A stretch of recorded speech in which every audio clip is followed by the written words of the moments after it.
Welcome to the Satluj TV News Podcast. So in our series of podcasts, we've talked to people across the political spectrum about the many significant issues affecting the Sikh community across the world. But of course, our conversations have invariably always turned towards the central and arguably the most controversial issue of all, that of an independent Sikh homeland, Khalistan. So my guest today sees no controversy at all in that concept, and instead he's been a passionate and eloquent campaigner for the cause. He's a Sikh scholar, a prolific writer, a human rights activist, and a media analyst specialising in South Asian affairs. So as a result, he's presented to world parliaments of religions, various intellectual forums, and even to the US Congressional Sikh Caucus. And he's become a much sought-after speaker in academia, in the media, and on panel discussions. More pertinently, he's also executive director of the Khalistan Affairs Centre based in Washington, DC, which advocates for the right of self-determination for the 30 million strong Sikh nation. Dr. Amarjit Singh, welcome, and thank you for joining us today. Thank you very much, Angus, for having me on Satluj TV podcast. Thank you. It's a pleasure. So, Dr. Singh, I'd like to start with a fairly open and big question. Look at India itself. We can drill down into the detail as we discuss it. But India, when we take a look at India, it is the most populous country on earth. It's a huge population, 1.4 billion people.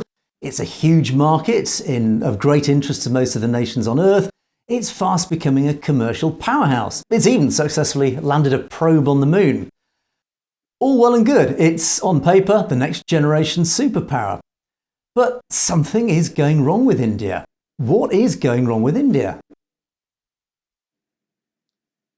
Angus, let me start with this, that when the Westerns look towards India, for them 2 points come to their mind. India, the largest democracy and land of Gandhi. Second is land of mysticism, that is yoga. For them, everybody in India is doing yoga and everybody is believing in the non-violence. But contrary to that, what India is, we can see, and as the discussion will progress, we'll see that how, in the name of democracy, India is actually a combination of 1930s Nazi Germany and fascist Italy. It's a combination of the two. Though in 1947, when subcontinent was partitioned between India and Pakistan, the minorities, including Sikhs, Muslims, Christians, and Dalits, who stayed in the India on the promises that India will be a secular country. India will give equal opportunity to all citizens. There won't be any state religion, as Pakistan itself was being created on the basis of religion, two-nation theory. But contrary to that, we see today, after almost 75 plus years, that India has become like a state which has not even given basic rights to its minorities. Today, when we are looking at that, how even the civic society or civil society is being suppressed, how the voice of dissent is being crushed. Even yesterday, when we saw the news that Natasha Cole, a professor in UK who is a scholar on the South Asian affairs, she was detained for almost 72 hours in Karnataka and then sent back.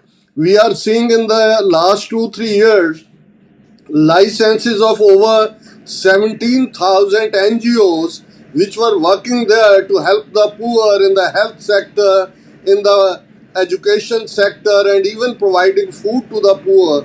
Their licenses has been cancelled. Similarly, we are seeing that even today, not only media, but even judiciary is complicit in it. And that brings us to a point that as in the 1930s, when the people here in the United States were approaching their President Roosevelt, telling that what is happening to the Jews there, what is happening to the civil libertarians, what is happening to the communists or others. And they were saying, oh, Germany is progressing, trains are running on time, the markets are full of people, this is a mere propaganda. But after the Second World War, when the atrocities and horrors we came to know, then the thing was said, oh, never again, never again. But today, the same is happening in a country which has a population of 1,400,000,000 people, which country is moving towards not only fascism and Nazism, but look at even race-based caste system, which is their Manu Sanhita, which is their Hindu code, that is being brought back, and that must be very clear in the recent weeks when the Ayodhya Mandir was Pran Pratishtha was done by Modi, and just 2 days ago he was doing the same in Dwarka, Gujarat. So I think the India which is dreamt of, or which is being propagated by one of the Indians' media arms, is totally different than what is being projected. Actually, today's India is what was the Nazi Germany and Mussolini's Italy in the 1930s. Yeah, that's a very interesting point that you've raised, because I think the West, like you've pointed to, the West is very naive about India. India, as you said, to many Westerners, is this sort of ideological nation. It's led by this almost grandfatherly figure, Narendra Modi, who appears on the cameras smiling. He seems a very benign person on television. But as you say, actually, you peel back the layers, you start looking underneath the surface, and actually there is an awful lot going wrong in that nation. And of course, this year we have general elections coming up. And not only that, let me mention that the same Narendra Modi, when he was involved in the genocide of Muslims in Gujarat in 2002, when he was the chief minister, he was not allowed to visit UK, Canada and US for the next almost more than 12 years. And he's the only one in America where the United States Commission on International Religious Freedom that accused him of genocide, and he was banned in the United States as well. So that tells the even background of the person and the ideology which we will talk about. RSS ideology, very basic to whatever was the Nazi Germany ideology, one nation, one race, one people, one leader. The same ideology, Hindustan, is on which the RSS was founded in 1920s, and Narendra Modi has dedicated whole of his life to being the RSS preacher since his younger days, when he deserted his wife and everybody to join RSS. And how quickly we forget in the West, of course. You referred to 2002, when, yes, he was a figure that was banned from many Western nations because of what happened in Gujarat. And yet now he's the leader, and he's welcomed with handshakes and smiles in front of the world's cameras. Now, it does look likely that he is going to get another 5 years in term. It's likely that his party, the BJP, will win the elections again this year. What do you think? And certainly on the current trajectory, things are looking quite concerning. But what do you think another 5 years of Narendra Modi might bring? Do you think it's going to get a lot worse?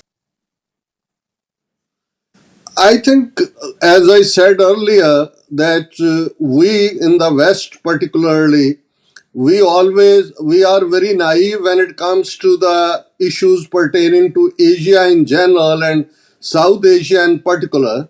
The Britishers, they know better, as they ruled all over India for almost 200 years and over our Sikh Empire for 98 years.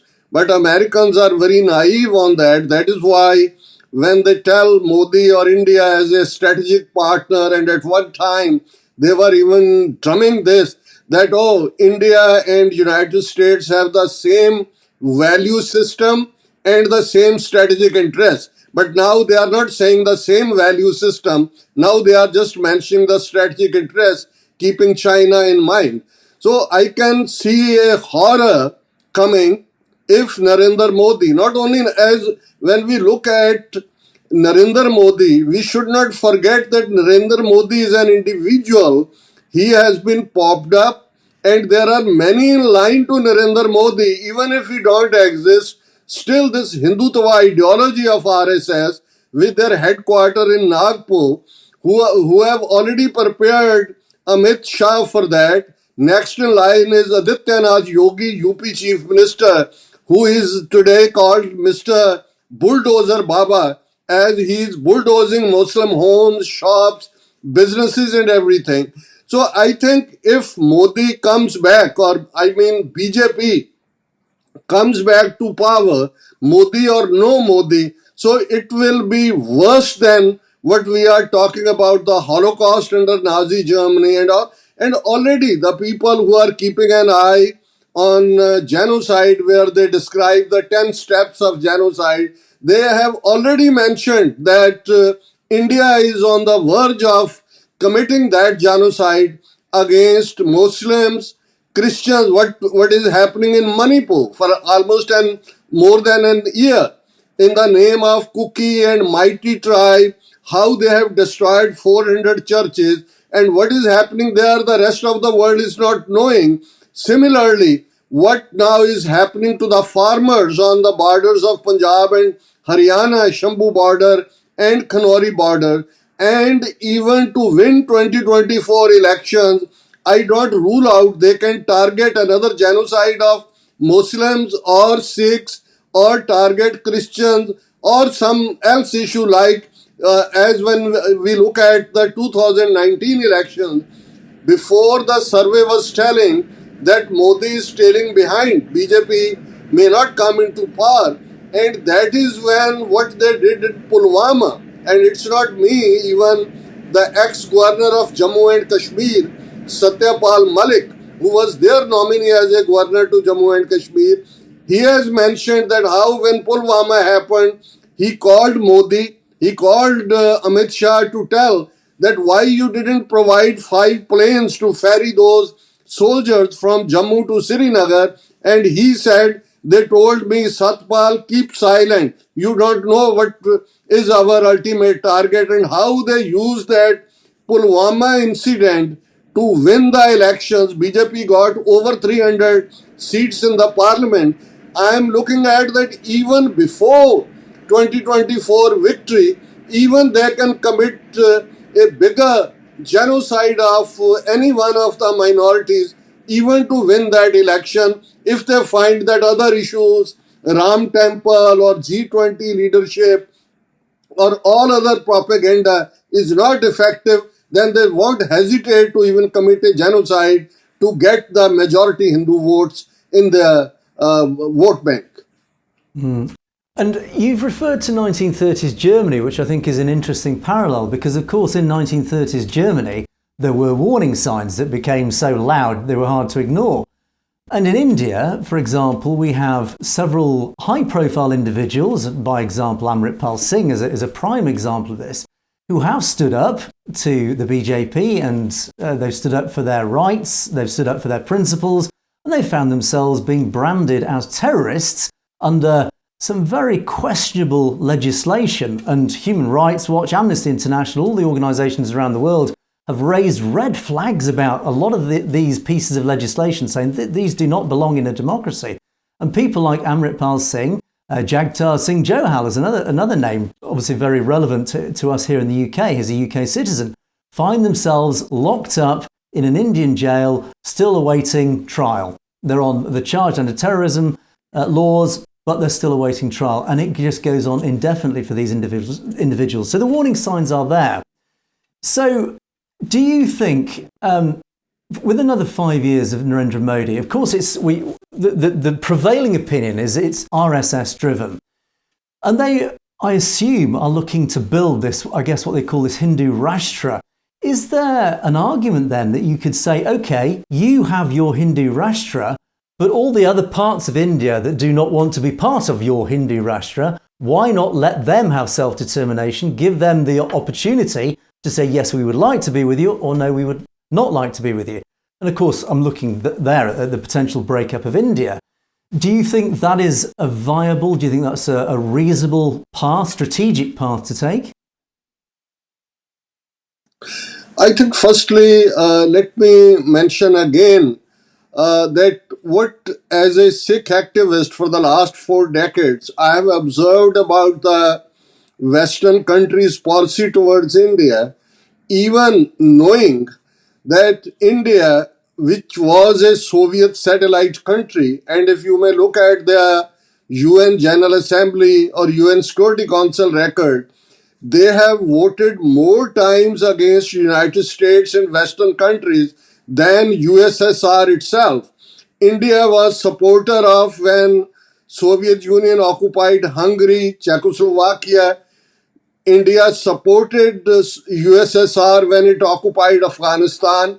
And similarly, when in June 1984, full-scale Indian army attack took place on Sanctum Sanctorum of the Sikhs, Darbar Sahib, and 37 Sikh historical shrines, we can see that how poor was the reaction from the Western countries. Contrary to that, how even Margaret Thatcher, UK's Prime Minister at that time, when Indira Gandhi wrote a letter to her in February 1984, how she also helped in sending two officers of MI6.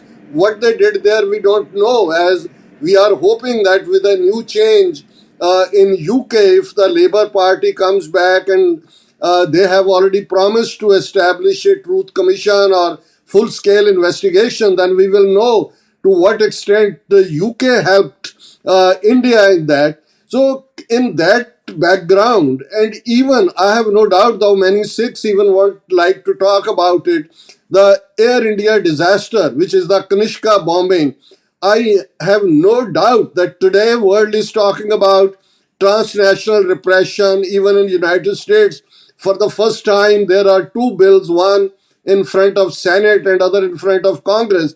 But India has been doing this transnational repression on the Sikhs for the last 4 decades.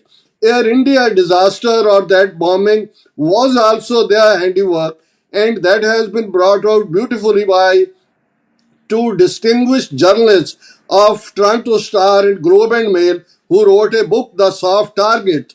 Similarly, even today, whatever is happening, it may be Jaggi Jol or Jagtar Singh Jol in UK, or the way Amritpal Singh and his other 9 companions have been falsely framed in cases, no charges, no trial under National Security Act. They have been taken 3,000 kilometers away. But in spite of all that, even on Jaggi Jol's case, the way UK's successive governments, government of Boris Johnson or even today Rishi Sunak, they are behaving, more than 5 years, no response, nothing like that. And similarly, we are seeing that pattern. We are thankful to Canadian Prime Minister Justin Trudeau, who piled up the courage to stand in the parliament on September 18, 2023 and say that what happened to Hardeep Singh Nijjar on June 18th in Surrey Gurdwara was the work of Indian intelligence agencies. They closed the raw station headquarters, asked him to leave, and look at, in spite of Canada being member of Five Eyes countries, what was the response of UK or even Australia and New Zealand? Very silent, and still UK Prime Minister said, oh, we will go ahead with the trade talks and all. Canada at least halted the trade talks, brought its diplomats back, which were kicked out by India, and we are thankful to American Justice Department that at least they showed courage at that time to bring Mr. Nikhil Gupta, who was conspiring with co-conspirator 1, which seems to be either the NIA chief Ajit Doval or Mr. Goyal, who was the RA chief at that time, that how India is involved in all this. We are waiting the extradition of Nikhil Gupta from Czech Republic to New York when the case will go in trial. We'll see that what will happen. And even not only that, I'll mention my own experience that when Hardeep Singh Nijjar's murder took place on June 18th, 2 days later, Modi was in United States, and on June 22nd, Modi was meeting Biden in the White House, and we had planned a protest.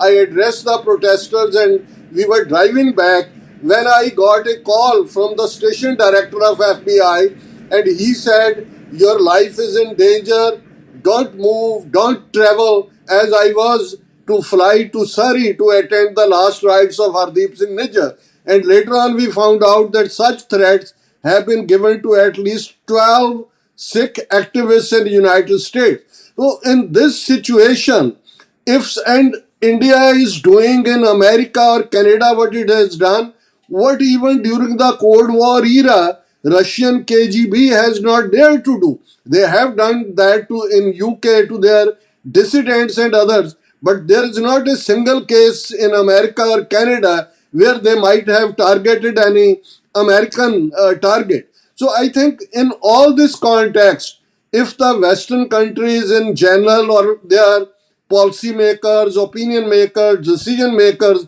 are in denial mode, or for them their strategic interest or business interest or looking at India as a largest market. Even look at BBC came up with two-part documentary on what Modi did. They not only took it off from their websites and others, they raided the offices of BBC in Mumbai, in Delhi, and other places. Similarly, they have done the same to Amnesty International. They are doing the same. So I don't know what the Western countries are waiting for, that when they will know that today's India is what was the Nazi Germany in the 1930s. Yes, there's an interesting distinction that you've drawn there between the US and Canada and the UK. And here in the UK, the British government, or should I say the British establishment, because there is a distinction there. The British establishment has had a very complex and obviously a very historic relationship with India. And of course, in 1947, when partition happened, essentially the British government handed over at the time a colonial nation. I won't say united. It was united in terms of it was physically united, but united in the only way. But they handed over to essentially a ruling elite in India who, in effect, since 1947, seem to have carried on this colonial rule of India. Do you think that handover of power in 1947 has led us to many of the problems that we still see? I think when it comes to Sikh-British relationship, we'll have to go back to the 18th century when Britishers conquered the rest of India after the War of Plassey, which was the conquering of Bengal. At that time, Bengal meant Bihar and Odisha. Then in Punjab, Sikhs, after a struggle for over a century, since 1699 till 1799, when Lahore was occupied by Maharaja Ranjit Singh, and a Sikh empire, which later on became a reality, was emerging under the command of Maharaja Ranjit Singh. That was the time when Mr. Metcalfe, who was a British resident in Delhi, came to Punjab, and in 1809, a treaty, which is called Treaty of Amritsar, was signed between the British and the Sikh Empire. And for those almost till 1849, when after two Anglo-Sikh wars, Punjab was annexed by the Britishers, there was a very good relationship, and it goes to the credit of Britishers and Sikh kings in Lahore as well, that they didn't violate any of the parts. Even when the first Anglo-Sikh war occurred for a couple of years, 7-8 years until 1857, there was a total distrust. Then Britishers, who appreciated the chivalry of the Sikhs during the wars, and they extended a hand of friendship, and Sikhs also reciprocated. And that was the reason that when we look at the canal system, the largest canal system in the world at that time was created in the Punjab, and Sikhs, though they were 2% of India's population at that time also, over 25% their recruitment in the soldiery and others that came. But unfortunately, when we look at the 1947 period and 98 years of British rule in Punjab, we are thankful for one reason, that they recognize Sikhs as a separate faith, separate religion. In 1909, Anand Marriage Act, which meant the Sikh marriages as per Sikh rights was recognized, which India in its constitution de-recognized and brought Sikhs under the Hindu Marriage Act. Then even separate electorate when in the 1936 elections took place, Hindus voted for their representatives, Muslims voted for their representatives, and Sikhs were given the separate electorate. Not only that, when different roundtable conferences took place in Britain, in London, as negotiation for transfer of power, Sikhs were considered as the third party. Thou Sikhs had more right, as when the Britishers annexed Punjab in 1849, Maharaja Dalip Singh, he was a minor. Britishers, after the first Anglo-Sikh War, had become the guardians of that Punjab rule. And they have promised that when Maharaja Dalip Singh will become adult or will be able to take over the rule, they will hand it over. Now the situation changed. It's a sad story, worse than any Greek mythology. What happened to Maharaja Dalip Singh, what happened to Maharani Jinda, how both were taken out of Punjab, how converted to Christianity, brought to Britain, never allowed to go back. But I think in 1947, great injustice was done to the Sikhs by the Britishers as well. One thing, our claim was historical until 1849. We were a separate entity. Punjab has never been part of rest of India. If Punjab has even any geographical inclination, it has towards Central Asia and that part, not across the culture of Ganga Jamuna. When we talk about Sikh religion, many just stop there that Sikhism is a separate religion than Hindus and Muslims. Sikhism is a civilization. We'll have to look from Guru Nanak, born in 1469, till Guru Gobind Singh, 10th Guru Gobind Singh Sahib, who left this world in 1708, almost 2.5 centuries. 10 gurus built a civilization which had a separate faith system, which had a separate language with a separate script, which has the different value system, not believing in caste. Many Westerners, when we look at Sikhism, they think, oh, it is a bridge between Hindus and Muslims, few principles of Hinduism, few principles of Islam. No, Sikhism as a faith, Guru Nanak was a prophet. We are more closer to Semitic religions of Judaism, Christianity and Islam when it comes to monotheistic practices. But on the other hand, we are a people who came up with a system which challenged the Brahman system, Hindu system of caste, which existed there for 4,000 years, where Sikhism stood for the rights of women, where Sikhism believed in social justice. So it was a complete revolution for 2.5 centuries in the religious, social, economical and political arena. And when in 18th century, Sikhs established Sikh Empire, which was over 200,000 square mile territory, though they were less than 15% of the population, but Hindus, Muslims, even Christians, look at 50 plus Europeans. There may be General Allard, Italian, General Ventura, French, Britishers, of course, one doctor from Pennsylvania in America. They all had freedom of religion. The selection was on merit. So Sikhs had that kind of vision when they believed that, all right, we are joining Indian Union. And I can quote you for hours and hours what Gandhi said, what Nehru said. And let me quote one Nehru's quote in 1946, that I have no objection if brave Sikhs of Punjab are given a province in the north of India where they may also be able to experience the glow of freedom. Similarly, Gandhi said, no constitution in India will be accepted which won't be acceptable to the Sikhs.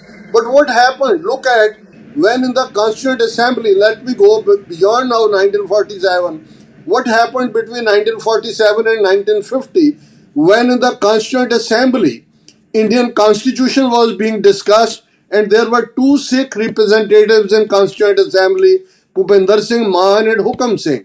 And when they asked for the promises which were made to the Sikhs on which Sikhs joined Indian Union, they said, Nehru said, circumstances have now changed.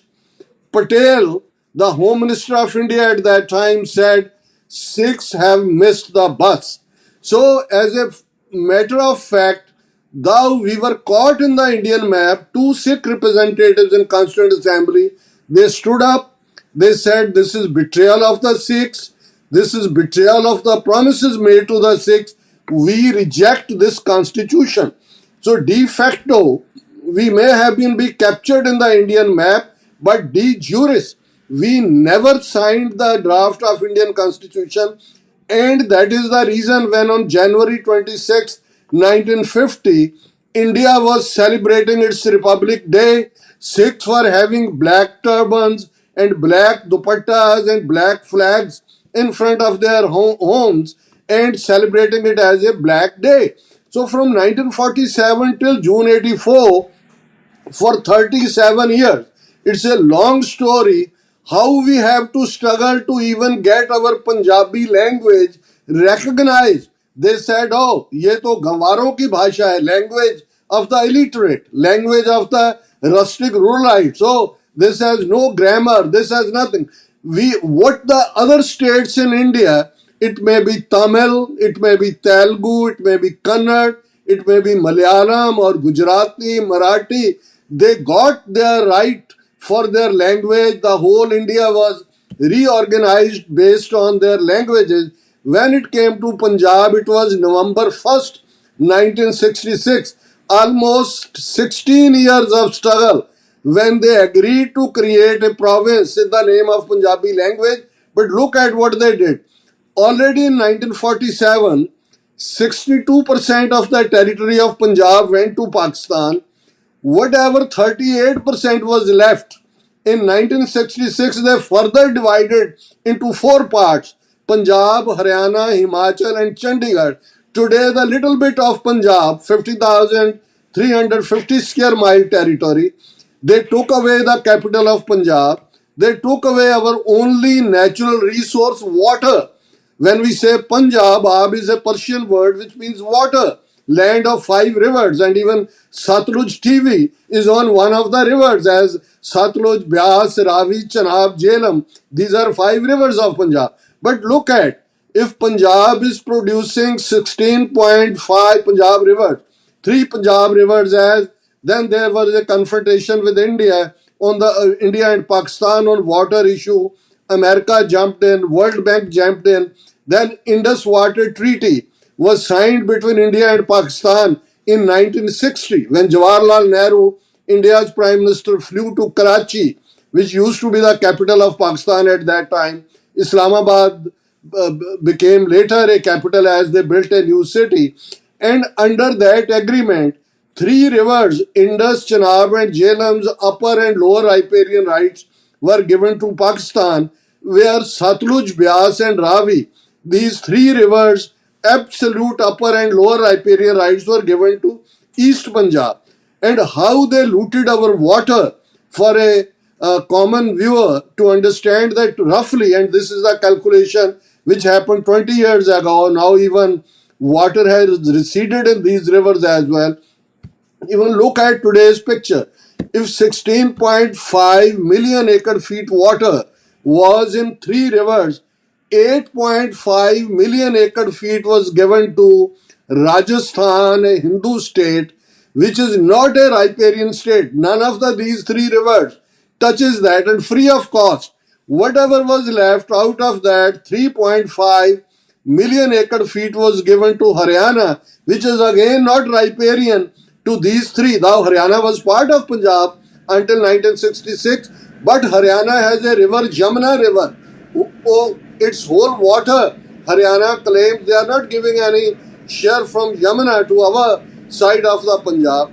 And when we look at 1982 struggle, which was for Dharm Yudh Morcha Anandpur Sahib resolution, let me mention here that still from 47 till 84, in spite of that Sikhs had not signed the draft of Indian Constitution, still our Akali leadership, and as we mention Akali Dal is a party which is the oldest party in India. Now, Congress was founded by Sir Hugh Rose in 1885, but it was a kind of dominion and at some stage that how to bring Indians into civil administration and all. But Akali Dal is the oldest party in the subcontinent of India, which was founded in 1920, which struggled to get historical gurdwaras liberated from the mahants or priestly class, which was being supported indirectly by the Britishers, as they always knew that Sikhs' inspiration comes from their gurdwaras, and if they have control of the gurdwaras, there won't be a voice of freedom or anything. Three gurdwaras in Punjab were directly controlled by the Britishers. That was Akal Takht Darbar Sahib, that is same complex, Gurdwara Baba Atal, and one Gurdwara Taran Taran, three Gurdwaras. But rest, they made law to give personal property rights to the Mahants, those who were corrupt, those who were doing un-Sikh practices in the Gurdwaras. And that is where, after 1919, Jallianwala Bagh, and this is one, as sometimes one event becomes a triggering event. What happened in Jallianwala Bagh, we all know, I won't go into detail, in which Sikhs, Hindus and Muslims were massacred by the orders of Michael O'Dwyer, who was the governor of Punjab at that time, and Brigadier Dyer, who was on the spot. And next day, those very priests of Darbar Sahib who were being controlled by the Britishers, they invited General Dyer to Darbar Sahib and gave him a robe of honor, which we called Siropao. That was the first triggering point amongst the Sikhs, that for the last 75 years, since 1849, our Gurdwaras are being controlled by them. And then we see that what happened in Nankana Sahib and Jato and other places. So Akali Dal became that party which led firstly that agitation to liberate its Gurdwaras from the British influence and from those Mahants. But unfortunately, that Akali Dal later on, instead of standing or struggling for the Sikh rights, that became a kind of raw material in the hands of Indian National Congress, as when the Sikhs won one agitation, Chabiyan da Morcha, when the keys of Darbar Sahib were handed over to Darbar Sahib, then Gandhi sent a telegram which said, "Congratulations, you have won the first battle of freedom of India. Now, please liberate us also from the British yoke."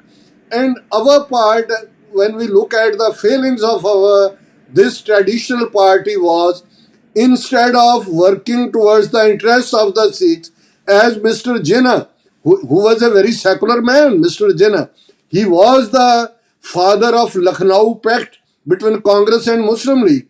But very soon he found out that in the garb of secularism, it may be Gandhi or Nehru or Patel, they are having a dream of Hindu nation. And very soon he realized that there can't be justice with the Muslims. That is when on March 23rd, 1940, he came up with the Lahore Resolution, which became later the foundation for the creation of Pakistan. But unfortunately, Sikh leadership at that time, they fell in the spell of Gandhi and Nehru, and we have already spoken that how promises were made and later on broken. But still, Akali leadership from 1947 till 1984, they tried their best that in some way they may be able to have an autonomous Punjab. Not only autonomous Punjab, when we look at the Anandpur Sahib resolution, it talked about the autonomy for all states of India. That said, 3 or 4 portfolios like defense, foreign affairs, finance or communication should be with the federal government. Rest should be handed over to the states. But they painted an Anandpur Sahib resolution as a secessionist resolution, did a character assassination of Sant Jarnail Singh Pindrawale, the other Sikh leaders, And then came a full-fledged attack on Darbar Sahib and other historical shrines. And we can see that in the corridors of power in Delhi, they were shouting, oh, Sikhs used to recite Raj Karega Khalsa, that Khalsa shall rule. We have taught them such a lesson that Yad Karega Khalsa. We have taught them a lesson that they will remember it forever, that they will never talk about their own political rule or Khalsa rule. So, yeah, that was a very interesting summary of what's led us to this point today. And it appears to me that the Akali Dal was set up with the right principles in the early days, but clearly through the political system that was imposed upon India post-1947, essentially inherited from the British, that political structure played very well into the hands of the ruling class at the time. And it forced, in my understanding, the people of the Punjab to play that game, to fall into line with that system. Now, of course, they realised the system didn't favour them and actually worked to their disadvantage, to the disadvantage of the people of the Punjab. Hence why they, of course, refused to sign the constitution. And it's very interesting, and I understand that the Akali Dal now, as the years have passed since 1947, has evolved and morphed into something very different. It's turned effectively into a political party. It's no longer this panthic, this spiritual body that was originally dedicated to the Khalsa and the sovereignty of Khalistan, and of course pushing back against that original colonialism. So, do you think the Akali Dal now is a good thing, or is it a bad thing? What's your opinion of the Akali Dal now? Are they still an effective force, or do you think it's just standing in the way of progress? I think if we may look at the record of those regional parties which joined alliances with BJP, BJP systematically destroyed those regional parties. Mayawati's party, Bahujan Samaj Party in UP, which made government together for 2-3 times. Now they don't have any MP in the parliament. At one time, they used to have 20 plus members of parliament. Similarly, Shiv Sena, a regional party in Maharashtra, now BJP's person is deputy chief minister, and they have broken Shiv Sena into two parts. The same story they have done with Nitish Kumar, who is Bihar chief minister. His party also, he has been made irrelevant. So I think the Akali Dal's biggest mistake or blunder was way back since 1970s, when they made an alliance with Bharatiya Jan Sangh. At that time, it was not BJP, it was a Hindu outfit of RSS, Bharatiya Jan Sangh. And Prakash Singh Badal, 5-time Chief Minister of Punjab from the Akali Dal, he was the one who used to say, our relationship with BJP is like a relationship of husband and wife. And what happened was, gradually, BJP neutralized Akali Dal. Today, Akali Dal has come to a point that it has only 3 MLAs in 117 member assembly. They have just 2 members of parliament, as 13 MPs go from Punjab. And now with the farmers' agitation, which is the second phase of farmers' agitation, Akali Dal is becoming more and more irrelevant to the Punjab situation, which is not good for from the Sikh point of view.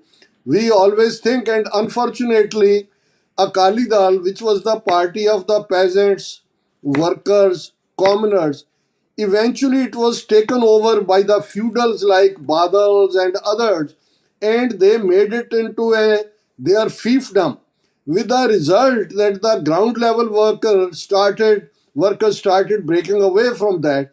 But still, Akali Dal holds its influence for the reason that the Sikh religious body, Shromani Gurdwara Prabandhak Committee, which is called SGPC, which has a budget of over 1,000 crore, which holds so many medical colleges, engineering colleges, Khalsa colleges and all. That body is still controlled by Badal Akali Dal, which is actually Akali Dal's full name is Shromani Akali Dal. But for so long, the Badal clan has controlled it that people don't call it Shromani Akali Dal, they call it as a Badal Akali Dal.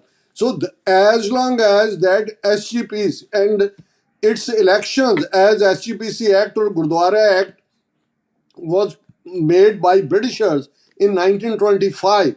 As per that act, every 4 years, elections had to take place for SGPC. But even currently, more than 10 years have passed, they haven't held the elections for SGPC.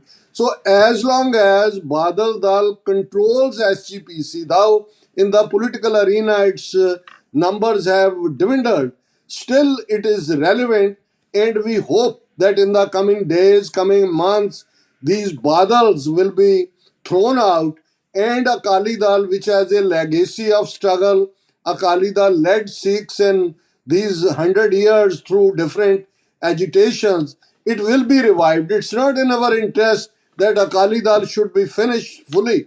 As then Sikhs, as though they are leaderless, they will further, many of them, their leaders will be absorbed by BJP or other non-Sikh organizations, and we want that Badal should be thrown out and Akali Dal should be revived, and Akali Dal should stand for the right of self-determination or Sikh sovereignty struggle in Punjab. Yeah, it's very clear that India's central government have played a very, very shrewd game with the politics of Punjab. They've used the electoral system to effectively infiltrate the Punjab leadership with their own people and certainly influence it and dilute the power, as I understand this, of the Panth, and thus weaken it.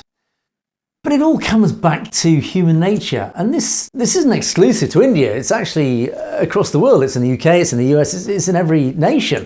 Modern politics attracts, by its very nature, it attracts the wrong type of people. People who tend to be more interested in things other than principles or acting, in effect, in the interests of the people that actually vote them in.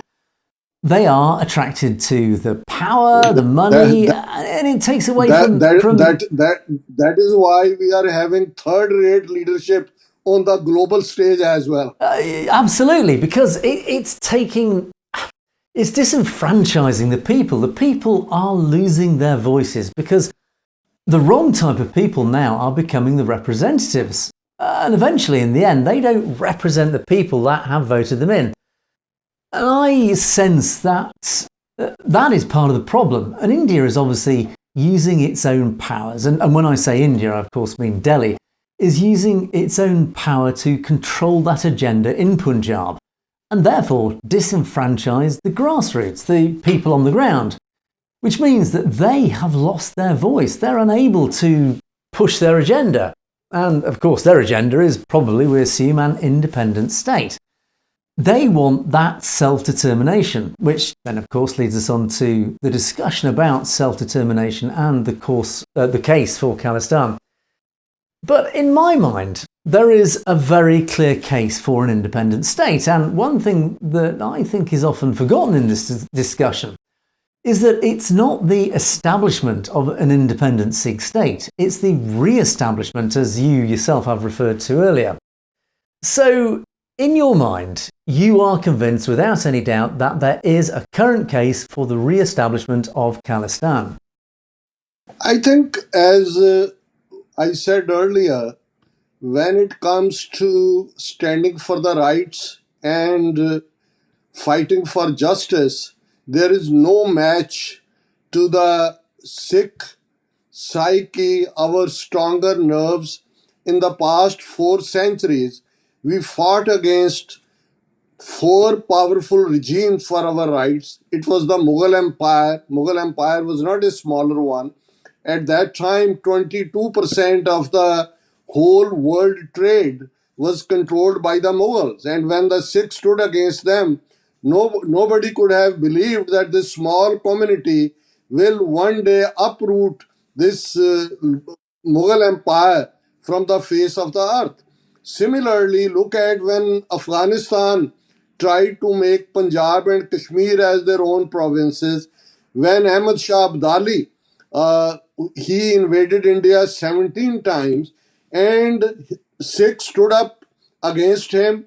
In one of the Holocausts, almost 40 to 50,000 Sikhs were killed in one day by Abdali, which we call the bigger Holocaust. And whoever, rest were almost half the Sikh community was gone, and whoever survived was still bleeding. They were wounded, and within 6 months, Sikhs again defeated Ahmad Shah Abdali, and today we know that Pakistan's Khyber Pakhtunkhwa province used to be part of Afghanistan, and this province is the one as Sikhs under Maharaja Ranjit Singh crossed Indus River, conquered Peshawar, and split Afghanistan vertically into two, and Khyber Pakhtunkhwa became part of the Sikh Empire. Similarly, when we talk about British colonial rules, though on one hand, Sikhs were cooperating with them when it came to farming and soldiering and other part, as Sikhs were given their due religious rights by them.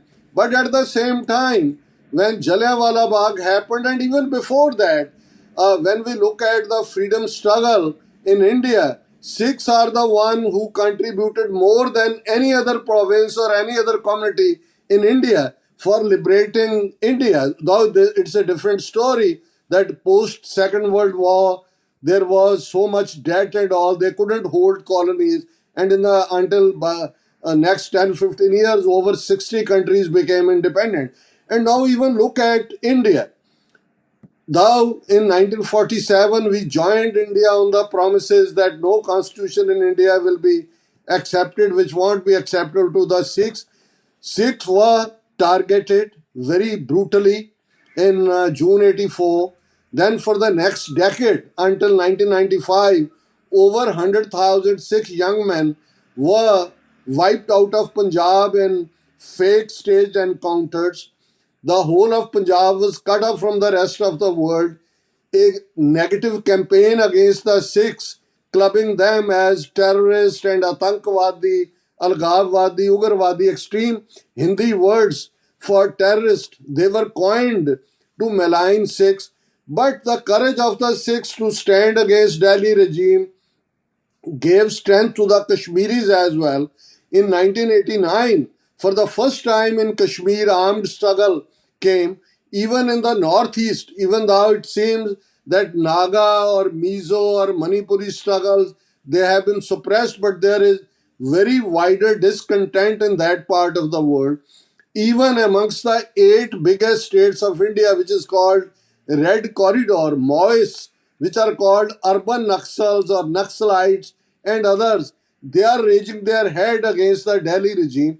So I think when it comes to bigger countries like India, or it was Yugoslavia before, or Soviet Union before, it may not be that India will come on the negotiation table and tell Sikhs, all right, here is the map of Punjab, Haryana, Himachal, tell where is your claim, and we are ready to put it on the platter. That won't happen. As though we are applying all international parameters like right of self-determination, Khalistan referendum move and others.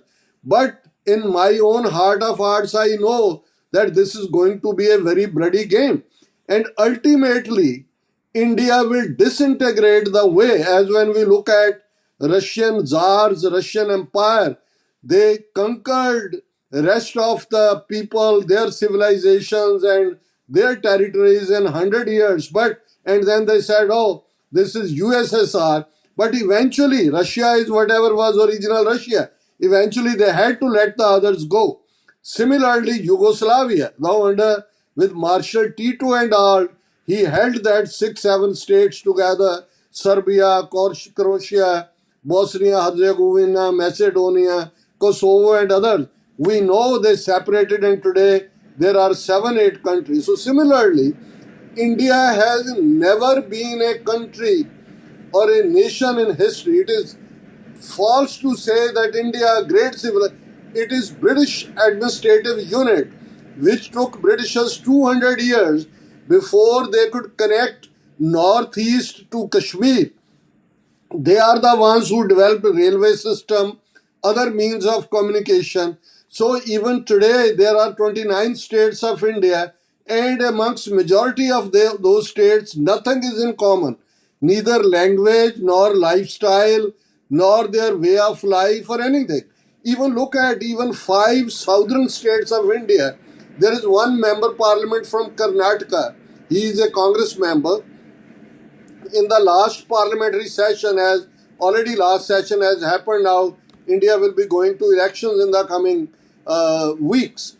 He stood in the parliament and he said, look at, we 5 southern states of India, which is Tamil Nadu, Andhra, Telangana, Kerala and Karnataka, we are contributing this much to the national pool, but whatever we are contributing, if we are contributing $1, we are getting back 7 pennies.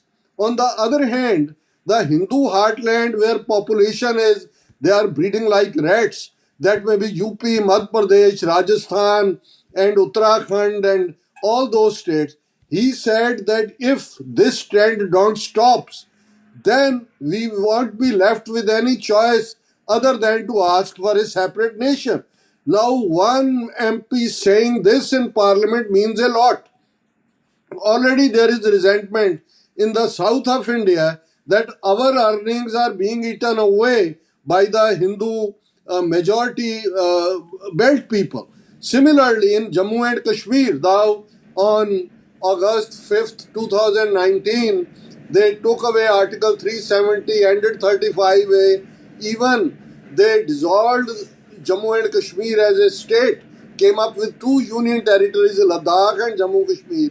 In spite of 1 million army in Jammu and Kashmir, no day passes, as there is a news blackout as well, when some Indian army officer or soldier is not killed there. So what I am looking at, on one hand, when we look at what the RSS and Modi's policies are, I am reminded of what was Nazi Germany in the 1930s, and worst is going to come. But at the same time, if it turns towards the worst, I am seeing the fate of India. What was the fate of USSR when it tried to put its hegemony on other nations like Poland and Hungary and Czechoslovakia, and its expansionism up to Afghanistan and others. Similarly, the India or RSS is giving a dream of Akhand Bharata, or that India which never existed, but they say, oh, Afghanistan was our part, Indochina was our part, look at Thailand, Ramayana is there in Thailand, that was our part. So when such a inflated ego and unrealistic ambition, and with the economy of less than $4 trillion, out of which 800 million are given free food every month, 5 kilogram of grain is given to 800 million people, 80 crore. So what kind of superior power or world power or global power India is? Its roots, its foundations are very weak.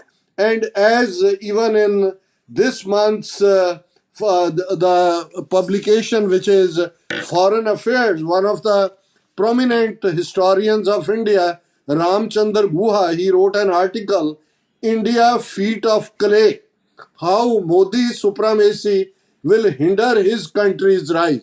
Now we know that it is feet of clay, and very soon, the world will see, as when they heard that, oh, USSR, Gorbachev has agreed to give freedom to all. Similarly, in India, though it will be very worst kind of bloodshed and other, but the hope of Khalistan, it's not only a hope. We were a nation until 175 years ago, the vast Sikh Empire. We were party to the negotiation of transfer of power 75 years ago. Today, even we have 50,350 square kilometer of territory in which we are close to 69%. There is very viable 4 to 5 million Sikh diaspora, which asserted its power again during the farmer agitation, first part, and even now. What is happening to the Punjab? Look at, they stopped farmers from going to Delhi. The border they created as if it is amongst the different enemy countries. They brought big nails. They used drones to throw tear gas shells on them. They fired even live ammunition, not only rubber or plastic bullets, under which few lost their eyesight. They killed one farmer, Shubh Karan Singh. Dozens are missing. And in that situation, already they are at war with the Sikhs. And from June 84, I always say they declared a total war, undeclared total war on the Sikhs, where physical liquidation took place, whole generation has been wiped out. The other generation was subjected to the drugs.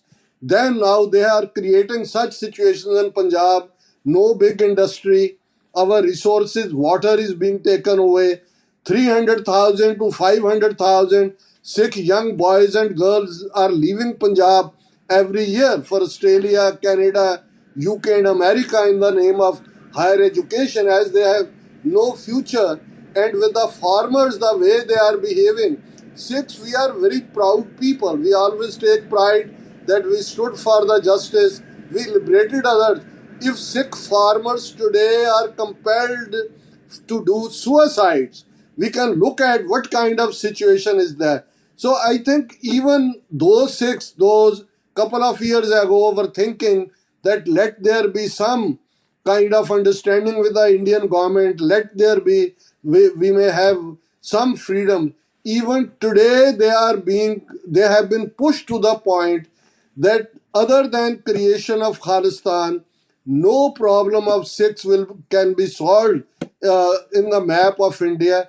That is why the overwhelming response to Khalistan referendum in the diaspora, which began almost 2 years ago in London and then in Europe, then in Canada, and even I was in San Francisco on January 28th when in Civic Center San Francisco there was voting for Khalistan referendum. Believe me, when Modi came to America and Modi and Trump held a joint address to a crowd of over 100,000 people in Houston, Texas, when Modi holding the arm of Trump said, "Ab ki baar Trump Sarkar again, Trump will come."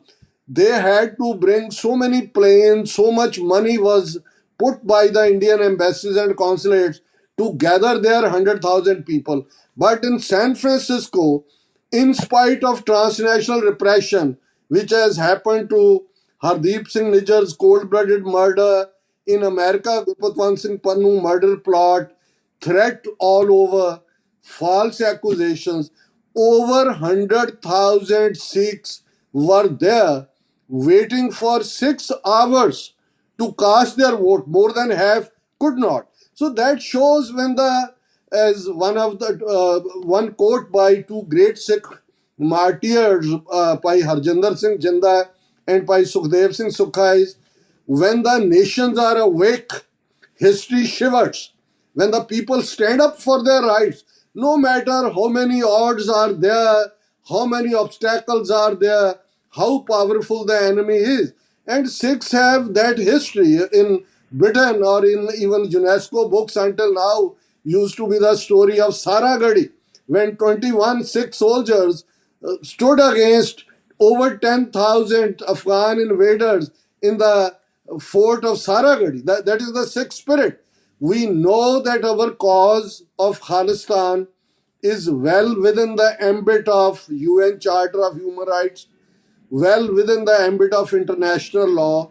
From 47 till 84, we tried our best to work out something with the Indian state, which they rather answered with a full-scale attack on our heart, which is Darbar Sahib, popularly called Golden Temple. And in the last 4 decades since then, we have realized that now not only in Punjab, which has they turned into a colony, how they have extended that arm of state terror to the diaspora Sikh communities. What they did to Avtar Singh Khanda on June 15th in UK, in mysterious circumstances, his death, what they did to Hardeep Singh Nijjar, and what they were going to do in United States, even if I am talking with you today, if their plot would have been successful, the US intelligence agencies wouldn't have been alert, and Nikhil Gupta wouldn't have been talking to a undercover agent of FBI, I wouldn't have been be there. Gurpatwan Singh Pannu wouldn't have been be there. So many others.